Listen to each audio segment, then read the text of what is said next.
நானும் அபியும் 4th ஸ்டாண்டர்ட்லேருந்து school mates. எப்போவும் school விட்ட உடனே பேரண்ட்ஸ் வந்து கூட்டிகிட்டு போக வெயிட்டிங் ஹாலில் வெயிட் பண்ணிகிட்ருப்போம். எல்லோரும் போயிட்ட அப்புறம் கூட என்னையும் அபியும் கூட்டிகிட்டு போக எங்கள் பேரண்ட்ஸ் லேட்டாக தான் வருவாங்க. அது வரைக்கும் நாங்கள் ட்ராயிங் பண்ணிவிட்டு கதை பேசிகிட்டு இருப்போம். ஸோ நாங்கள் அதிலேருந்து நாங்கள் ட்ராயிங் பார்ட்னர்ஸாக மாறிட்டோம். நான் 8th வேறு ஸ்கூல் போன உடனே எங்களுக்கு காண்டாக்ட் இல்லாமல் போயிடுச்சு.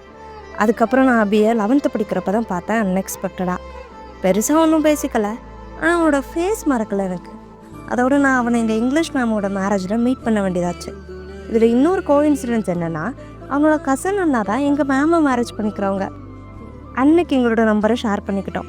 ஃபுல் ஸ்டாப்பாக முடிய வேண்டிய எங்கள் ஸ்டோரி கம்மா போட ஒரு ரீசன் கிடச்சிது. அதுலேருந்து நான் காலேஜ் 3rd இயர் படிக்கிறப்போ அகெயின் அவன்கிட்ட பேசுகிற ஒரு சான்ஸ். அவனோட பர்த்டேக்கு விஷ் பண்ணேன். எனக்கு இந்த மாடலிங் ஃபோட்டோஷூட்னால் ரொம்ப இஷ்டம். ஸோ அவன் ஃபோட்டோகிராஃபியாக ஒரு ஹாபியாக பண்ணுறான்னு தெரிஞ்சுது. ஒரு ஷூட் பண்ணலான்னு கேட்டால் அப்போதுலேருந்து ஸ்டார்ட் ஆச்சு எல்லாமே.